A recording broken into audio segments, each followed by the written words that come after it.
नमस्कार दोस्तों, मैं देवेंद्र साहू स्वागत करता हूं आप सभी का आपके अपने YouTube चैनल देवगीत क्लासेस पर। परसेंटेज चैप्टर को आगे बढ़ा रहे हैं। टाइप 8 के प्रश्नों को देखेंगे। प्रश्नों को देखना और अच्छे से समझ को विकसित कीजिएगा। देखिए प्रश्न क्या लिखा है। पहला प्रश्न, जगदीश एवं जागृति की आय का योग 2700 रुपये है। जगदीश अपनी आय का 90% व्यय करता है और जागृति अपनी आय का 80%, मतलब जागृति कितना प्रतिशत, जितना उसका आय है उसका 80% को वो क्या कर देती है, खर्च कर देती है, जबकि जगदीश अपने आय का 90% को खर्च कर देता है। यदि दोनों का बचत समान हो तो जागृति का वेतन कितना है। देखिए बचत का बात आया है यहाँ पे। अब मैं आपको बताया था कि हर एक चीज़ें क्या होता है, 100% होता है। 100% किसी का आय है वह अपने आप में 100% है, तो उसके दो पहलू होंगे। एक तो होगा खर्च होना उस आय में से, और एक क्या होना, बचत होना।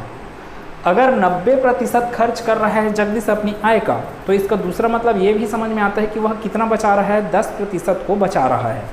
ठीक, इतना बात समझ में आया। वैसे जागृति 80% को खर्च कर रही है, इसका मतलब ये हुआ कि वह 20% को बचा रही है अपनी आय का। ठीक है, तो देखो प्रश्न को फिर से पढ़ लीजिए एक बार। जगदीश एवं जागृति की आय का योग क्या बोला गया है, 2700 रुपये। तो यहीं पे सॉल्यूशन कर रहा हूँ मैं इसका। मान लो जगदीश का आय को मैं ऐसे कर देता हूँ ज, और जागृति का आय को मैं क्या लिख देता हूँ, जा से। ठीक है, कुछ भी कर सकते हो, एक स्वयं मान सकते हो, आपकी इच्छा। प्लस मतलब इक्वल टू क्या है, ये 2700 है ना। टोटल आय कितना है, 2700 रुपये, जगदीश प्लस जागृति का आय। अब क्या बोला है आपको, जगदीश अपनी आय का 90% व्यय कर देता है। इसका मतलब क्या समझ में आया, 10% को बचाता है।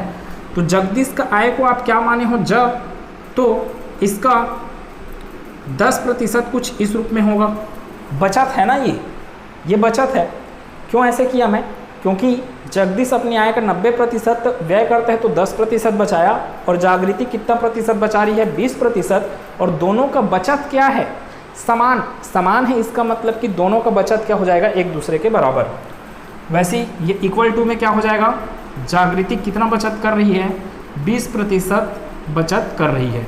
ठीक है, मैं डायरेक्ट इसको लिख सकता था 1/10 और ये 1/5। ठीक है, आपको ज़्यादा अच्छे से आ रहा है तो यहाँ से कर सकते हैं। अब देखो ये कितना हो गया, 100 और 100 कैंसिल आउट हो गए। यहाँ से 10 से कम 10 और ये 10 दूनी 20। मतलब कि जगदीश का आय 2 गुना है किसका, जागृति के आय का। ठीक है, इस मान को आप कहाँ पे रख दीजिए, यहाँ पर। जगदीश की जगह में क्या रख दीजिए, 2 टाइम्स ऑफ जागृति। ठीक है, तो 2 गुना जागृति, इस इक्वेशन को देखिए, प्लस यहाँ पर भी जागृति है, तो ये मैं जागृति लिखा, इक्वल्स टू कितना है, 2700। अब 2 टाइम्स जागृति प्लस जागृति कितना हो जाएगा, 3 टाइम्स जागृति का आय। जागृति बोलो मतलब जागृति का आय है वो, इक्वल्स टू क्या है, ये 2700। यहाँ से इसको आप हल करोगे कितने बार में मिल जाएगा आपको, 3 या 27। मतलब जागृति का आय कितना है, 900। आपको क्या पूछा है, जागृति का ही आय को पूछा गया है प्रश्न में। तो ऑप्शन नंबर क्या है, ऑप्शन नंबर बी प्रश्न का उत्तर है।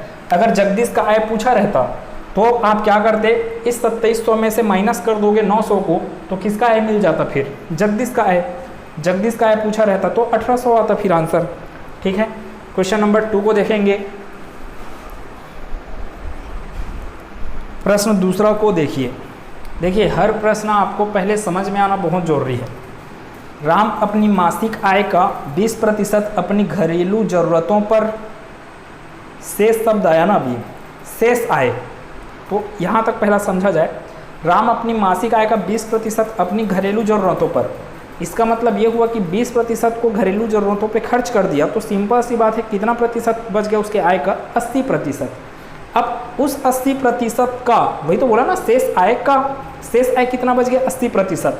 80% का 15% किसमें खर्च कर दिया, 15% किताबों पर, फिर शेष आय का 30% कपड़ों पर खर्च करता है। हर बार शेष चीज चल रहा है, एक ही लाइन से प्रश्न हल होने वाले। एक बार और पढ़ते हैं पूरा। एवं बाकी रुपयों का क्या करता है, संचय करता है।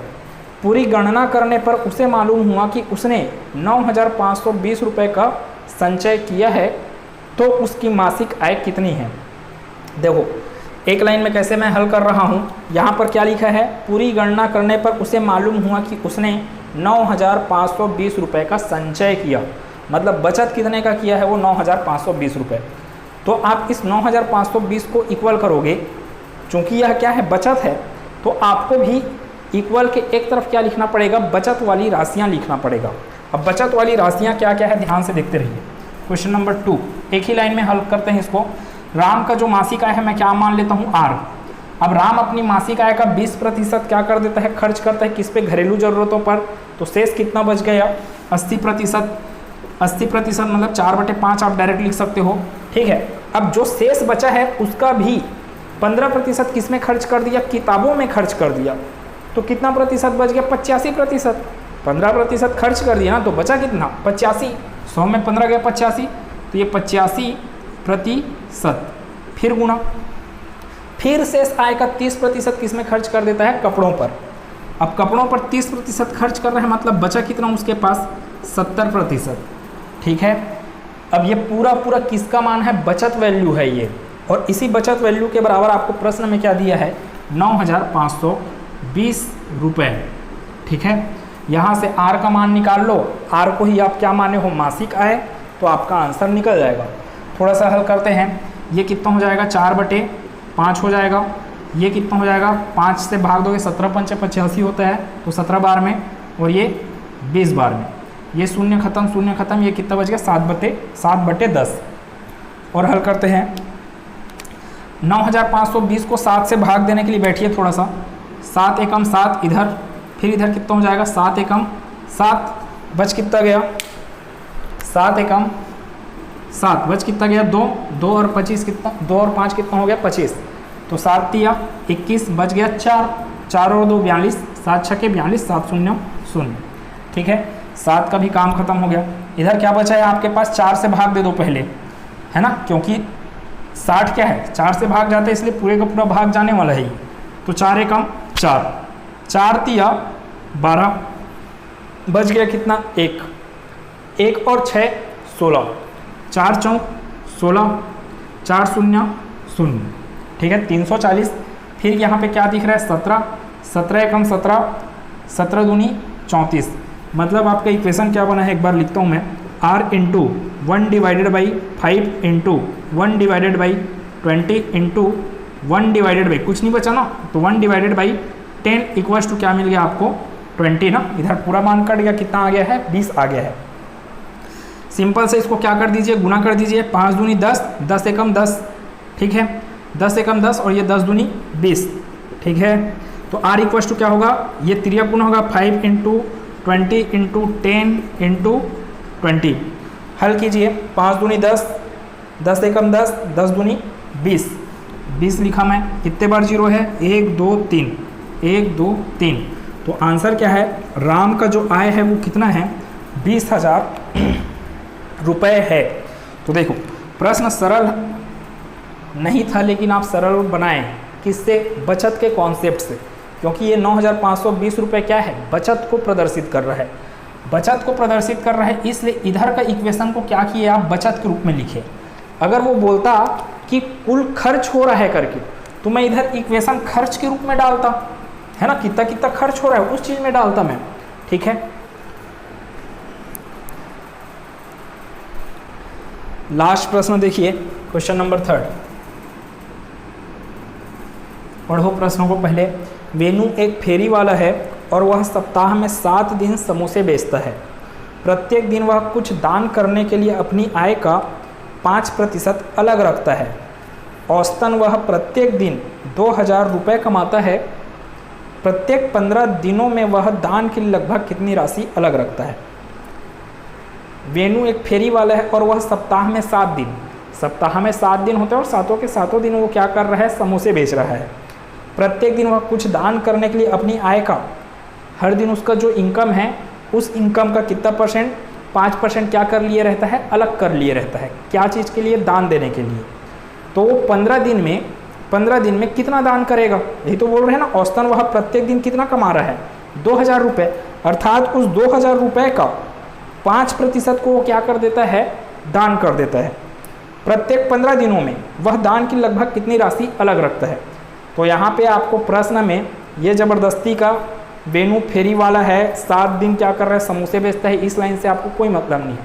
ठीक है, ये क्या किया गया है, पूरे लाइन को कंप्लीट करने के लिए लिखा गया। आपको क्या समझ में आया कि वेणु क्या कर रहा है, हर दिन कितना कमा रहा है, 2000। अब इस 2000 का 5% को क्या किए रहता है, ये दान देने के लिए रखा मतलब। तो 2000 का 5% किस में जाएगा, दान देने में। ठीक है, कितने दिन तक दान देता है वो, 15 दिनों में पूछा गया है ना प्रश्न में। तो सिंपल सा, ये तो एक दिन का हुआ। ठीक है, 2000 का 5%, एक दिन का राशि दान देने के लिए। तो 15 दिन का राशि करना है तो आपको क्या करना पड़ेगा, इसके साथ गुना करना पड़ेगा किसका, 15 का। सिंपल सा 2 शून्य खत्म, यहाँ से 2 शून्य खत्म, कितना बच गया आपके पास, 15 पंचे 75 हो जाएगा ये। और 75 का 2 गुना कितना हो जाएगा, 150। 75 का 2 गुना 150 और 1 शून्य और है, तो कितना आ गया आपके पास आंसर, सिंपल सा 1500 रुपये। ठीक है, तो ऑप्शन नंबर सी प्रश्न का उत्तर है। ठीक है, ऐसे वीडियो के लिए लगातार चैनल पे बने रहिए। सब्सक्राइब नहीं किए हैं चैनल को तो प्लीज़ सब्सक्राइब करिए। वीडियो समझ में आया, पसंद आया तो वीडियो को लाइक कीजिए, ज़्यादा से ज़्यादा इसको शेयर कीजिए। ठीक है, मिलते हैं अगले क्लास में और आगे के प्रश्नों के साथ। तब तक के लिए खुश रहिए, मस्त रहिए, स्वस्थ रहिए। धन्यवाद।